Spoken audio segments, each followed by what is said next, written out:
What is going on, everybody? James Hancock here. I'm back with my spoiler-free review for the new horror film Undertone, getting released by A24 this weekend, and I am pleased to announce that the cold streak of 2026 is officially over because I finally saw a new release that I liked, or maybe liked is the wrong word, for the great majority of its beautifully short running time of 93 minutes. But for the great majority of that running time, I was kind of clenching my fists and clenching my teeth and in a state of nervous anxiety, anticipating what horrors might be right around the corner. So thank God.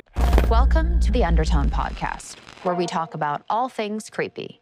I'm your in-house skeptic, Evie Babbage, and my believer co-host says he has a real treat for us today. I was starting to worry that 2026 might turn out to be an even worse year of filmmaking than 2025, and who knows what the year might bring. But for right now, I'm feeling very encouraged because I had a good horror experience, and then tomorrow I'm seeing Project Hail Mary, and apparently that's absolutely fantastic. But let's stay within the horror genre right now because as I was watching this movie, I kept thinking to myself, what a blessing the horror genre is for movie fans, because within the horror genre, it's like the number one genre where you can actually tell original stories, especially if you're a new, untested, inexperienced filmmaker.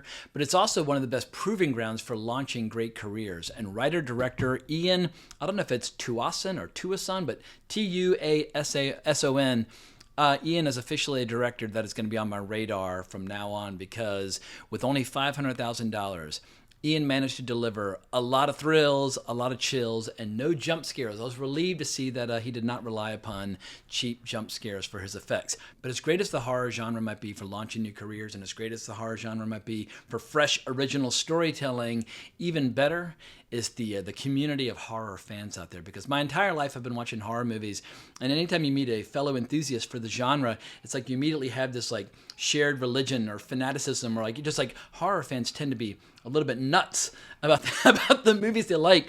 But what's so refreshing is that whether a movie's big budget, low budget, foreign film, or old as hell from 90 or 100 years ago, horror fans just want to see good horror movies. They will watch any horror movie from any country, from any era, as long as they have some confidence that the movie might seriously deliver. And luckily, if you're a fan of the genre, going back more than 100 years, we're always given fresh excuses to fall in love with the horror genre all over again. We're listening to 10 mysterious audio recordings from an anonymous email. Oh my God. Are you implying there's hidden messages in it? Let me play it back. Because this movie, it's the first exploitation film that I've seen where it's exploiting audio, it's exploiting sound. This is a horror film for the podcast generation, and I've seen a lot of horror films that, exploit a monster or exploit a beautiful woman or exploit a certain source material. But here, this is a movie that's, at first I was thinking, maybe it would have been better with no visuals and just have a pure audio experience. However, it must be said that both the photography and the camera work in this movie are almost as compelling or almost as eerily intense as the masterful sound design in this movie. And I think a lot of people are going to be totally unprepared for just the pure audio experience of this movie. And I suspect this movie might even be more terrifying, more eerie, and more creepy if you watch it in bed alone at night with some really good headphones, just like, hanging out, like looking at your iPad, like going into another universe. Because I saw it surrounded by a lot of people in a theater where I felt more or less, quote unquote, safe. I hate the word safe because it's overused these days, but I felt like, I was with my fellow horror aficionados, but I was still nervous and kind of squirming in my seat. And it's one of those movies where you can tell the filmmakers are paying very careful attention to the framing of each and every single shot and whether or not the framing can help give you additional heebie-jeebies. And one of the best movies for that is Rosemary's Baby, that has that famous shot of Ruth Gordon where only the back of her is behind the door frame and everybody in the audience would kind of lean, trying to see what was this secret clandestine phone call she was having. But you can tell the filmmakers of this movie applied that lesson on many fronts within this movie because it's basically, well, I should just go ahead and give you the premise. The host of a popular paranormal podcast becomes haunted by terrifying recordings mysteriously sent her way. And while I won't give away any spoilers, I say there's an A plot and a B plot. And initially the A plot and the B plot are separate, but as the movie progresses, they kind of get interwoven.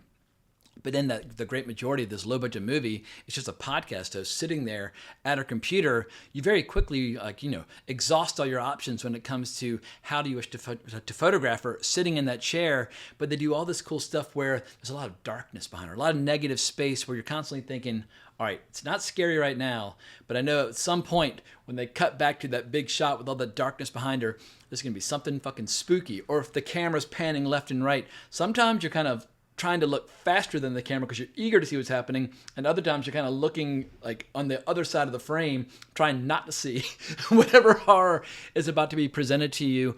And maybe that kind of dispels like the kind of the illusion of filmmaking if you're too aware of the craft being employed to deliver certain effects. But this movie it's a very self-conscious movie in that it's very overtly trying to use every trick in the book to try to excite your imagination through the use of sound and through the use of really, really dark, spooky photography. So I was incredibly impressed because, once again, this movie was made for $500,000.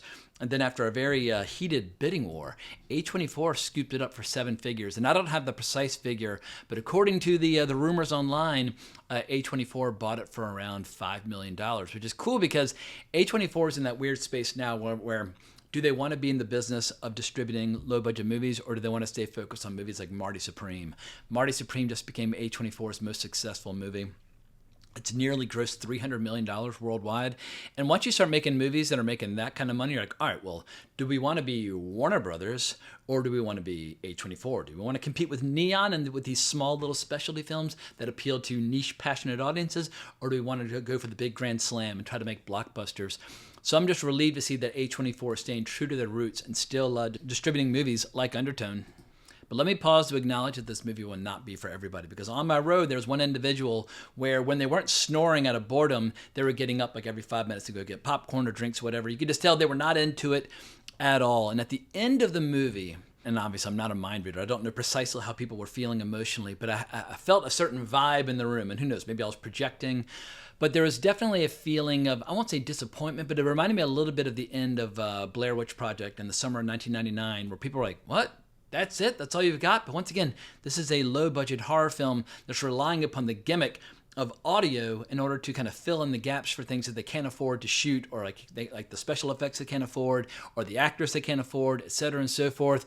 For me, the ending absolutely works. But if somebody were to make the case to me that they did not feel it was worth it to drive to a theater and pay $25 to see this and they would have preferred to watch it at home, I'm totally sympathetic to that, because once again, I think the movie might be even more powerful, more eerie, in the dark, in your bed, with really good headphones, because that's when I think the masterful sound design is really going to come into play. And I'm trying to be delicate about spoilers, but what's great about the sound is how, once again, there's 2 stories going side by side, because you have a podcast host who runs a podcast about the supernatural, like haunted houses and things like that. And she's always plays the cynic or the skeptic, and her co-host is the believer who believes that all the spirits are real, etc. and so forth. And they basically investigate mysteries, and they listen to audio recordings trying to figure out, like, is this genuine or is this fake or whatever.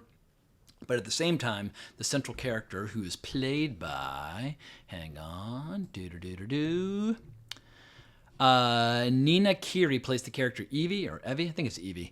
In any case, she's looking after her dying mother who lives upstairs, and the house is very spooky. I mean, you think, oh, if you're living alone with your dying mother, maybe turn a few lights on and make it a little less grim. But the atmosphere in this house is absolutely incredible. But as they're investigating this mystery through all these mysterious audio files that were submitted to their podcast, the two, like her 2 worlds start to kind of blur together, where sometimes she'll be listening to her headphones and she's talking to her co-host, and they're trying to just slow down certain audio files or bring up the gain or whatever the case might be. You'll hear things where, like, wait a second, was that in her home?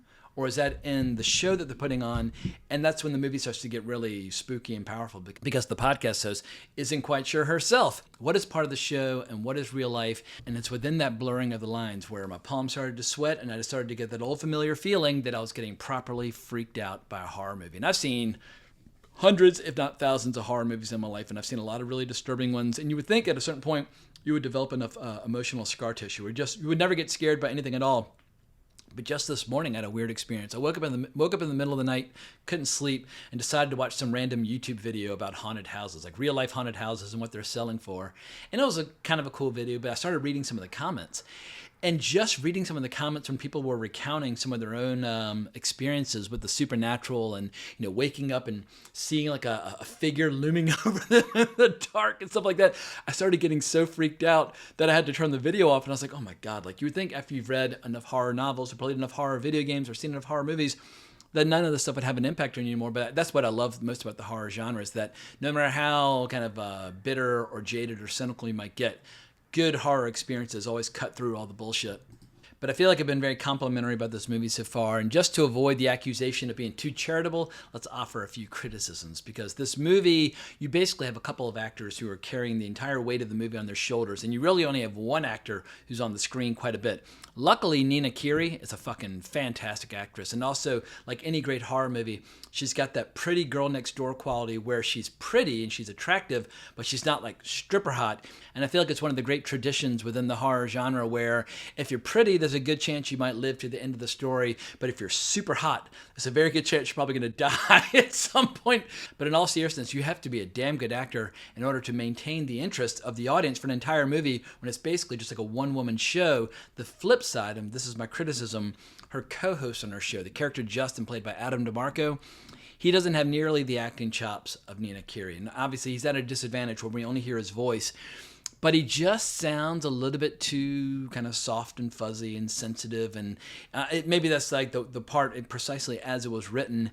But I just found myself not bored every time he spoke, but just not necessarily liking him. I'm like, can't some of these horrible, creepy things that are happening in the movie, can't some of them be directed toward him as opposed to the character of Evie, a character that I was really liking?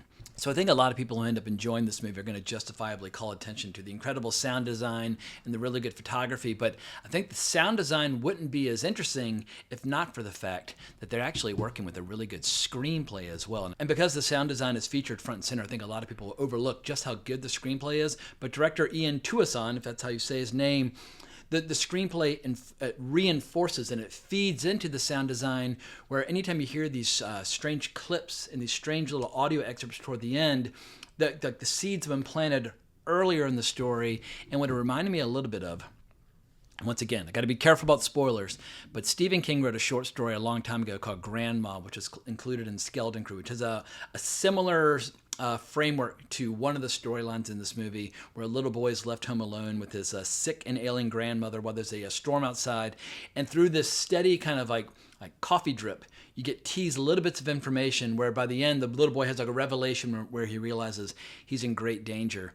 This movie has a different source of danger, but it does use the coffee drip, where just like little by little bits of information are teased, and then there's misdirects and there's red herrings, but then slowly but surely, by the time you get to the end, it has this great feeling of being inevitable. You're like, okay, I got it. You were teasing this and you were teasing that, and like you're teasing them separately in the different storylines, but now I see how it's all kind of dovetailing beautifully. So praise this movie's audio and the soundtrack, all you like, but don't forget to praise the screenplay, because Ian Tuason, I think if anything, he's clearly got the talent to be the next big writer-director within the horror genre.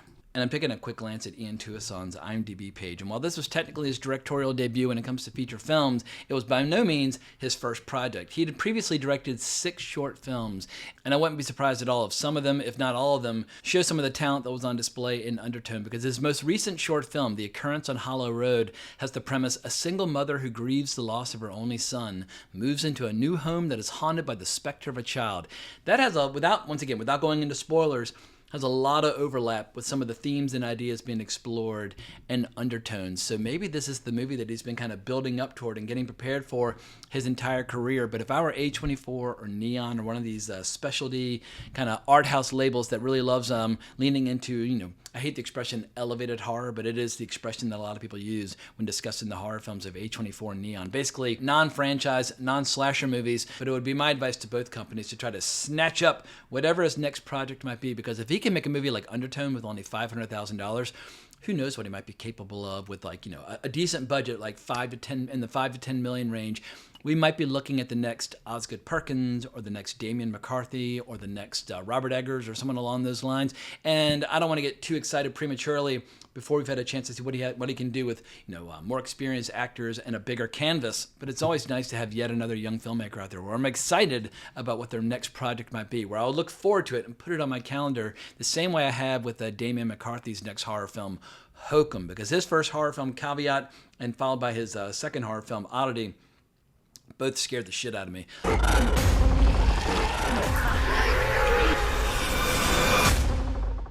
And Damian McCarthy is easily my favorite director working within the horror genre right now, because Caveat, while made on a very low budget, really got under my skin. I will still wake up from time to time and look at the doorway to my bedroom and think that I'm seeing the head of that dead body poking its head out around the corner like we saw at the end of that movie. And I'm like, when am I going to stop being haunted by that image? And Oddity really got under my skin in spite of the fact that there were a lot of people in the theater that were really distracting. But I'm very excited for Hokum, and I think that's coming in May. So between Undertone and hopefully Hokum, if it delivers, we might be looking at a minimum, a pretty good year for the horror genre. And who knows what other horror films might be coming out later this year. But we also have Scary Movie 6 coming in June, which hopefully will be, at a minimum, like a funny parody of the horror genre. So I always remain long or bullish within the horror genres for all the reasons that I mentioned earlier.